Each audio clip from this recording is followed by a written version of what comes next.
오늘 함께 보실 하나님의 말씀은 사사기 11장 12절에서 28절 말씀입니다.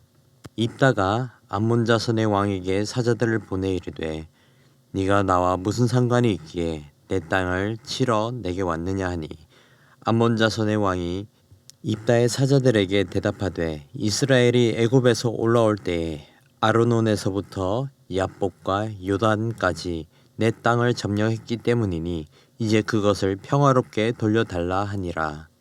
입다가 암몬 자손의 왕에게 다시 사자들을 보내 그에게 이르되 입다가 이같이 말하노라. 이스라엘이 모압 땅과 암몬 자손의 땅을 점령하지 아니하였느니라.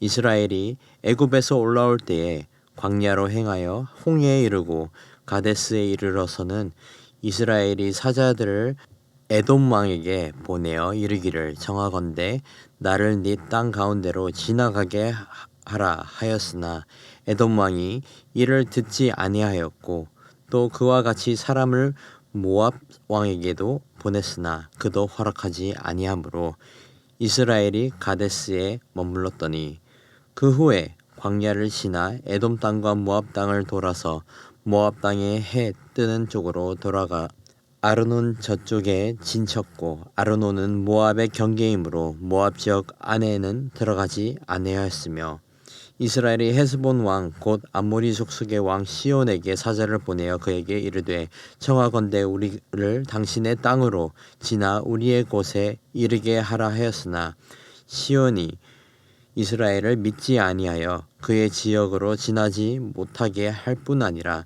그의 모든 백성을 모아 야하스에 진치고 이스라엘을 치므로 이스라엘의 하나님 여호와께서 시온과 그의 모든 백성을 이스라엘의 손에 넘겨주심에 이스라엘이 그들을 쳐서 그 땅 주민 아모리 족속의 모든 땅을 점령하되 아르논에서부터 야복까지와 광야에서부터 요단까지 아모리 족속의 온 지역을 점령하였느니라.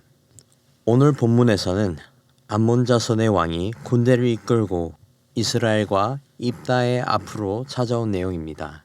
암몬 왕이 이스라엘에게 한 주장은 길르앗은 원래 암몬 족속의 땅이라는 것이었습니다. 그래서 이 땅을 되찾기 위해 왔다고 말했습니다. 하지만 입다는 이때 길르앗은 암몬의 땅이 아니라 하나님 여호와께서 주신 땅이고 애초에 암몬 사람들이 아닌 아모리 족속이 살았던 땅이라고 주장을 했습니다.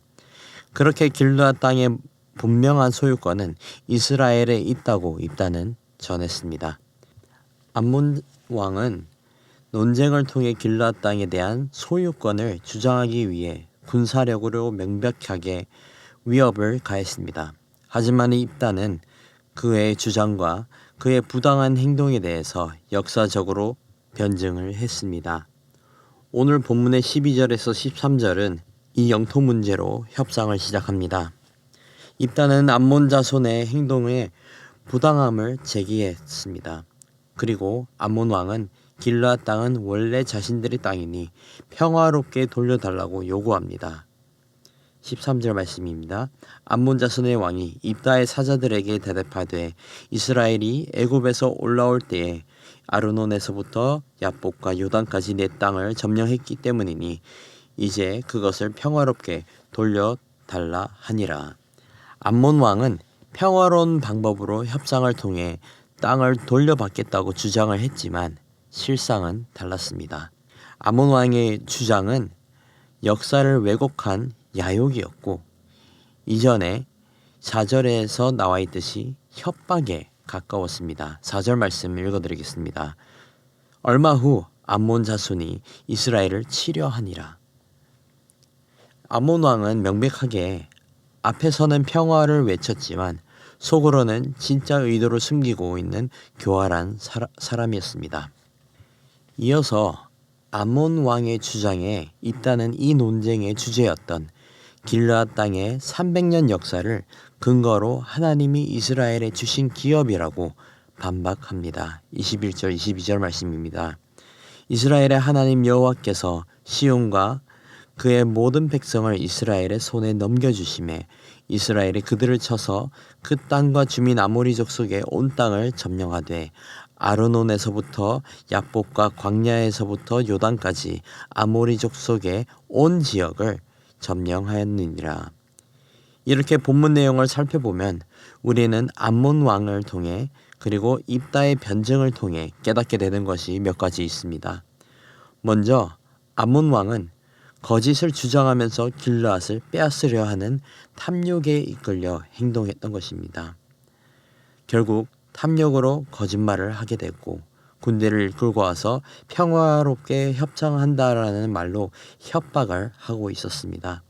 결국 암몬 왕은 자신의 탐욕과 욕심에 붙들려 움직이는 죄의 종이었습니다. 암몬 왕을 통해 우리 자신을 뒤돌아보면 어떻습니까? 탐욕과 우리 안에 있는 죄성으로 행동하는 일들이 있지는 않습니까? 세상 속에서 조금만 더 이득을 보기 위해 왜곡하고 편법을 행하고 정직하지 못한 행동을 하시지는 않으셨습니까? 이것은 누구나 쉽게 할 수 있는 죄입니다.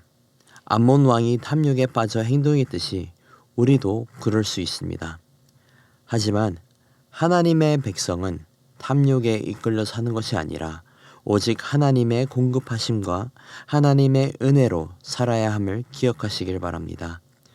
두 번째로 입다의 변증을 통해 깨닫게 되는 것은 우리는 명확하게 하나님의 역사하심을 알아야 한다는 것입니다. 변증이란 변론으로서 어떤 사항을 논증하는 일입니다.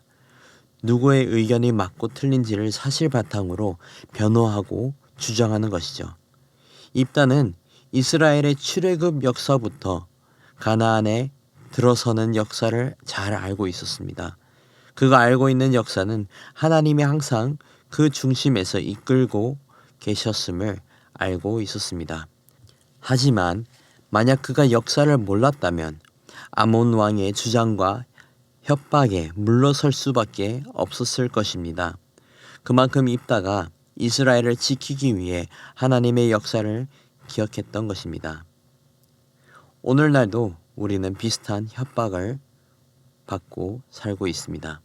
우리의 믿음을 시험하고 대적하는 세상 가운데서 우리는 믿음을 지키기 위해 변증을 할 수 있어야 합니다. 변증을 하기 위해서는 진리를 알아야 하고 확신을 가지고 해야 합니다. 그렇다면 우리는 더욱 말씀을 연구하고 진리의 말씀을 기반으로 믿음을 변증해야 할 것입니다. 말씀을 맺겠습니다. 암몬 왕은 탐욕의 종이 되었습니다. 거짓을 고하고 무력으로 빼앗으려 했던 암몬 왕은 결국 패하게 됩니다. 탐욕의 종이 되는 것이 아니라 하나님의 백성으로 정직하고 신실하게 살아가야 합니다. 또한 입다가 변증했던 것처럼 말씀을 기반으로 이 세상 가운데서 믿음을 변증하며 살아야 합니다. 그리고 더 나아가 말로만 변증하는 것이 아니라 삶으로 세상 사람들에게 믿음을 주장하는 단계로 성장해야 합니다. 사랑하는 성도 여러분, 탐욕의 종이 아닌 하나님의 거룩한 백성이 되어 이 땅 가운데 믿음을 변증하는 저와 여러분이 되기를 소망합니다. 하나님의 백성의 자부심을 가지시고 말씀을 기반으로 변증하고 삶으로 예수님의 복음을 나타내는 저와 여러분이 되기를 축복합니다. 기도하겠습니다. 진실하시고 신실하신 하나님 아버지 감사합니다. 우리의 믿음 가운데 탐욕이 아니라 하나님의 마음을 더하여 주시옵고 이 땅 가운데서 하나님의 백성의 자부심을 가지고 살게 하옵소서. 우리의 생각과 마음을 주장하여서 말씀을 알고 하나님의 역사하심을 기억하며 살아가는 은혜를 더하여 주시옵소서. 연약한 우리의 믿음을 굳건하게 해주시옵고 오직 믿음으로 살아갈 수 있도록 인도하여 주시옵소서. 이 땅 가운데서 믿음을 변증할 수 있는 지혜를 허락해 주시옵고 삶으로 예수님의 복음을 전하는 주의 종 되게 하옵소서. 감사합니다. 사랑합니다. 이 모든 말씀 살아계신 우리 주 예수 그리스도의 이름으로 기도드리옵나이다. 아멘. 우리 시간 말씀을 붙들고 기도하시면서 주간 기도 제목으로 훈련과 교육을 위해 기도하시겠습니다. 제자 양육과 훈련 사역, 성격 통독 등 모든 훈련을 통하여 예수님을 닮아가는 온전한 예수님의 제자들로 성숙되고 모든 성도가 예수님을 닮아가는 교회가 될 수 있도록 기도해 주시기를 바랍니다. 다음 세대를 책임지는 주일학교와 청년 부흥과 자녀들의 신앙 성장과 섬기는 교육자와 교사들을 위해 기도해 주시고 담임 목사님과 강단 위에 서시는 모든 말씀 사역자들을 위해 기도하시겠습니다. 기도하겠습니다.